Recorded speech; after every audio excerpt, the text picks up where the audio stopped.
Hey everyone, Casey Cease here with Lucid Books. I'm here with our friend and author Steve Hinton. Steve, why don't you tell us just a little bit about yourself?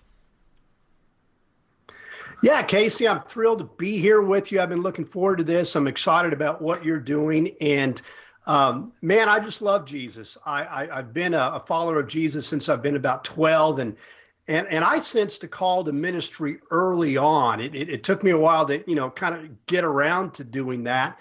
But I've been in ministry for about 24, 25 years, married to my bride, Debbie, met her in college, and we have 4 kids. Um, they're all almost out of the house. My youngest is a senior in high school. My 2 older sons are out in the world, one working for a church camp, one in the Marine Corps.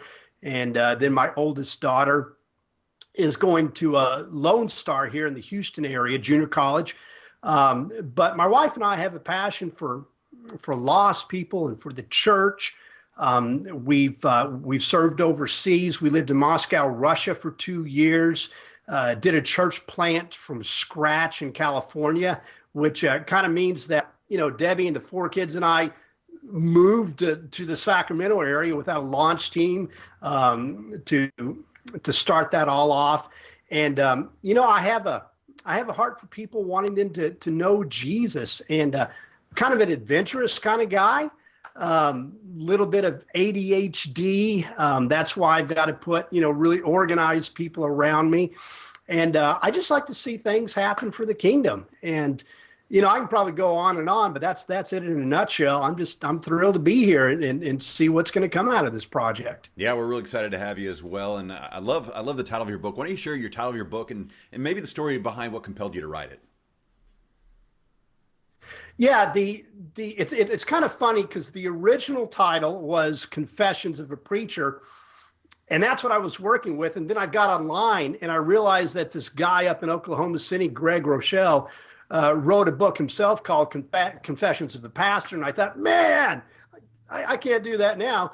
But the tagline really says it all. So the title of the book is just simply Confessions, Finding Hope Through One Pastor's Doubt. And, one pastor. So in a sense, part of it really is, in the literature realms, we might call this a memoir, but it's more of a blueprint.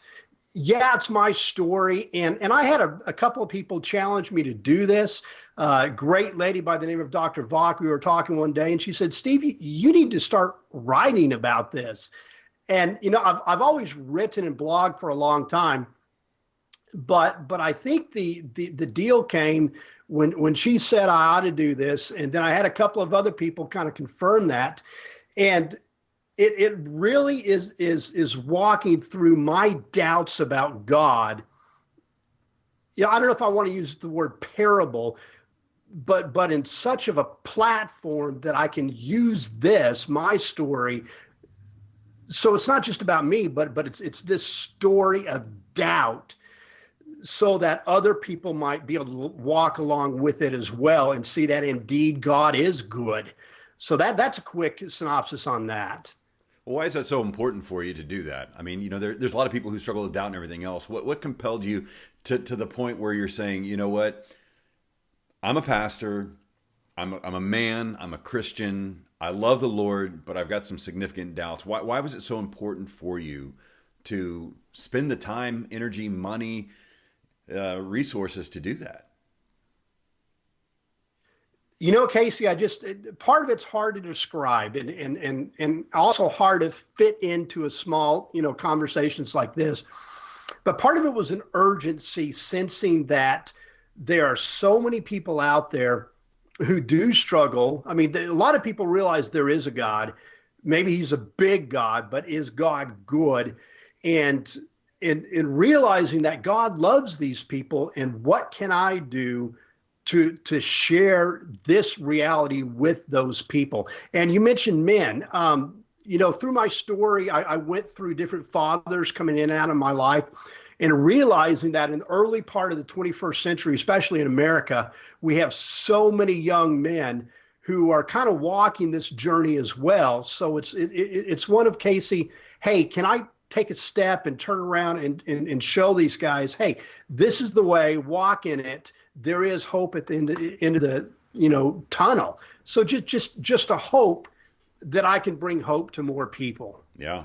So what are some common misunderstandings about pastoring and having doubts? And because I know I've been in ministry for over 20 years, and I know that a lot of people, they won't admit this, but it seems to me they have a preconceived notion that if you're a pastor, you've sorted through all that kind of stuff. What are some other misconceptions, myths, or misunderstandings that people might have surrounding doubts and pastors and those kind of things? Yeah, Casey, I think you hit the nail on the head on the first part of that. Part of it is this reality of, okay, pastors have it all figured out. And, maybe some of them do. I'm just not, I'm not those ones. I don't, yeah. But it's that understanding, that, and even the term pastor, but, regarding pastors, number one, you're right. There's this understanding that, I can't talk to this guy. He doesn't understand. He doesn't get it. He walks with God. He's perfect. I can't tell him what's going on in my heart, especially in the middle of the night. And then, oh yeah, by the way, this guy does get it. He has lived it. But also the misunderstanding of pastors in general. And I talk about that. There's a chapter in the book that says, or the title of the chapter is, I hate being a nice pastor. And part of that comes from a misunderstanding as to what this calling is, because there are so many expectations that are thrown upon this one word, pastor. The evangelism, the organization, the preaching, the teaching, the care, and all that sort of stuff. But I think looking at doubt and faith in general, Casey, what does Christianity mean, and how does that play out in the 21st century in America? And what do you do with doubts? And, sometimes people are walking with Jesus and everything falls apart. Well, what do you do about that? Does that mean my faith isn't real because things aren't happening the way I want? My goodness, I have prayed and I've prayed. Why isn't it God listening? So it's kind of a mixed bag talking about my role in the role of pastors, but really just faith in general for anyone trying to navigate what it means to truly follow Jesus today. Yeah, and I think it's important for people to understand that pastors are human. I was meeting with a pastor friend recently, and I was just thanking him for being such a good friend. And he said, Casey, I get it, man. Being a pastor is dehumanizing, is what he said. Dehumanizing. And one of the things I love about what you're doing with your book is it's rehumanizing the reality that pastors and preachers and leaders are humans who are sinners in need of grace of Jesus. And so what I usually ask authors is, what do you hope your reader will experience and take away from your book? I like the word that you just said, hope. One of the longest tunnels I've ever been through is in Colorado on Interstate 70 between Denver and whatever's on the other side of the mountains there. And it's this long tunnel. And I think my hope is that other people, anyone will read this and find out, wow, maybe there is hope at the other end of the tunnel. Maybe I can get through that. Here's this professional religious guy who's gone through this tunnel and came out the other side. And that's my hope, that they would find hope, that people would relate to it. And, a funny thing is, we've talked about pastors here, and I didn't write this for pastors. Right. But the more I'm chewing on this, Casey, I'm thinking, if nothing else, because I hope this will help people get closer to Jesus. But if nothing else, if this project goes out into the world and it encourages other pastors to keep in the race, I'm excited about that, because, the statistics are there that lots and lots of guys are dropping out of the local ministry on a regular basis because they're facing pressures that people in ministry didn't face 20 years ago, 50 years ago. And for a guy to there it is, to read it and say, dude, I get it. If that might encourage them in their journey, then that's one of my hopes as well. And do you think that that's how your book's going to be most helpful? I mean, think about, let's imagine a young single woman picks up your book and reads it. How do you think that would help her? I think there are going to be times where if she's a human being, breathing, and she's trying to follow Jesus in whatever it might be, maybe she's young and single because the guy she was married to divorced her. Or maybe she's young and single and she works for the public school district and she's got sick kids and no money. And she's thinking, Jesus, I've been praying. How do I navigate this? That she might be able to pick this up and get some encouragement out of that. And Casey, I'm glad you mentioned ladies because, a lot of it is directed to guys. Yeah. But that's why I asked a great lady by the name of Laura Molinex, who wrote a couple books, to read this as well, to get a lady's perspective. And that was her understanding. Even though part of the target audience is guys, yeah. Here's a lady in Christian ministry who does ministry to pastors' wives who said, "Oh, I get it. This is good. Yeah. This is encouraging." Do you think guys will take the same things away that a woman would in reading your book? Some of the general stuff, yeah. Is God good or is he not? Which is really, that's the question in the book of Job. Right. Is God good or is he not? But I think guys are going to get more, partially because of, again, my own narrative in this, because I'm a guy coming at it from the perspective of growing up where I didn't meet my biological father till I was 25. And, I had a couple of dads, and then I had an adopted dad who paid the bills, but really wasn't there. And how do I become a man, especially in our culture today? I've been to a number of different countries, and I remember going to Kenya a few years ago. And, you really kind of know when you're a man in Kenya. Yeah. You go out on a lion hunt. You don't actually have to be the guy that actually kills the lion on the lion hunt in Kenya, but you go out on a lion hunt, and there's a transition there, and we don't see that in our culture today. Right. So I think ladies are going to get, it's kind of like my wife read Wild at Heart a long time ago, which was for guys, and she got something out of it. Yeah. So I think ladies will get some encouragement out of this, but yes, part of the target audience is young men and men who are trying to figure out, how do I be a man, and how do I be more a man of God when everything is pushing against me and driving me to just really be passive. Man, that's so good. So let me ask you this: Are you planning on writing any other books, or are you one and done kind of guy? No, it's kind of funny because there's one particular book that I've had on the back burner for, I don't know, about 10 years, and that's what I was working on when all of this came together. And the working title on that is The People of God right now, because it's about the church. Because I don't think people really understand church in America, that it's a community. And I'm reminded of a book Dan Kimball wrote, I think in 2007, called They Love Jesus But Not the Church. Yeah.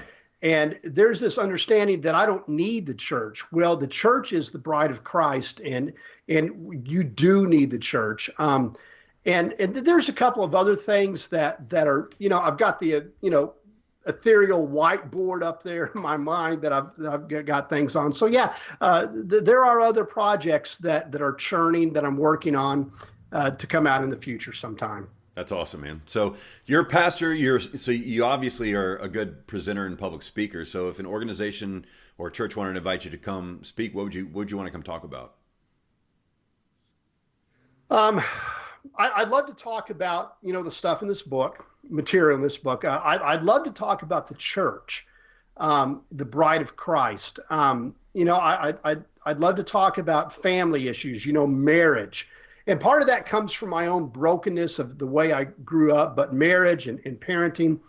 One thing comes to mind, every now and then guys will, speak at business meetings and things like that and talk about leadership. And, Casey, I really don't want to talk about leadership unless everybody knows from the get-go that we're going to be talking about God. Yeah. And that's my thinking, is that you cannot divorce God from anything.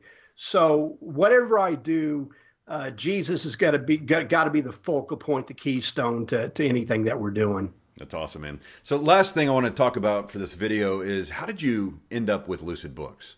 I would love to hear just kind of your journey, because I know you were looking around trying to figure things out. I know we had the opportunity, since you live in the Houston area, to meet, but I'd love for you to share just a little bit how you ended up with this. Yeah, and I want to give a shout out to Lucid Books. I mean, your team, Casey, has done an incredible job. And, it's interesting that this really, when you look at the realm of publishing, came about really pretty quick, because I pulled the trigger on doing this, I don't know, maybe a year ago, year and a half ago, where I said, okay, I'm going to do this. And when I pulled the trigger, I started sending out queries and proposals almost immediately. And, Casey, I probably submitted this project to well over 120 agents and traditional firms and things of that nature.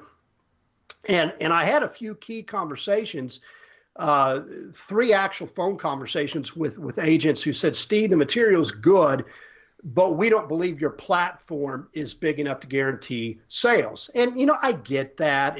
Bottom line, firms want to know they're going to make money. And I thought about self-publishing before, but I've got some great guys, friends who've done that. A guy by the name of Dow Tippett, who wrote a couple books. He's self-published. The content may be good, but the quality's just not there.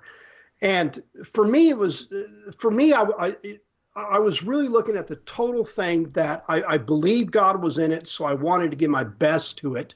I actually had 3 offers from 3 different co-publishing firms. But when I looked at what you guys were offering compared to the other co-publishing firms, you guys were just far and above. You provided a wonderful edit job, and then a proofreading job, and then a quality control job on top of that. So I really felt that working with you guys gave me just everything that a traditional publishing firm would do. And I think here's the divine piece of this, because with co-publishing, you have to have some money up front, and I get that. Yeah. And, I didn't do that, but I did a Kickstarter plan, and here's kind of the divine piece of that, because I remember I ran a Kickstarter jumpstart type thing for 30 days. And I remember praying on day 1, Casey, and I said, Jesus, it's in your hands now. This is either going to fund or this is going to fail. And on day 30, at 8:30 at night, boom, it was all there. And I thought, okay, Jesus, yeah, man, we're going to do this. Yeah. So a big shout out to Lucid. Your team has done a phenomenal job, and I'm just really impressed with that. Well, we're grateful to work with you and caliber of authors like yourself. And partnership publishing is not. People are still learning about that there's a hybrid approach, and we, like you said, we want to have traditional quality and support, but a higher speed of turnaround as well. And so it's been a lot of fun working with you, Steve. We're excited to work with you on your next book. So that wraps up our time for this video. But for those of you who are watching, if you want to follow up with Steve, where can they find you online? Well, my main blog is kingdomology.com. And then you guys put together a Steve Hinton author page as well, so you can find that. But I get most traction with my Kingdomology blog. You can find me on Facebook, Twitter. I think the Twitter account is Steve Hinton Author, and then Steve Hinton Author on Facebook as well. There you have it. There you go. Well, Steve, thanks so much for joining us today.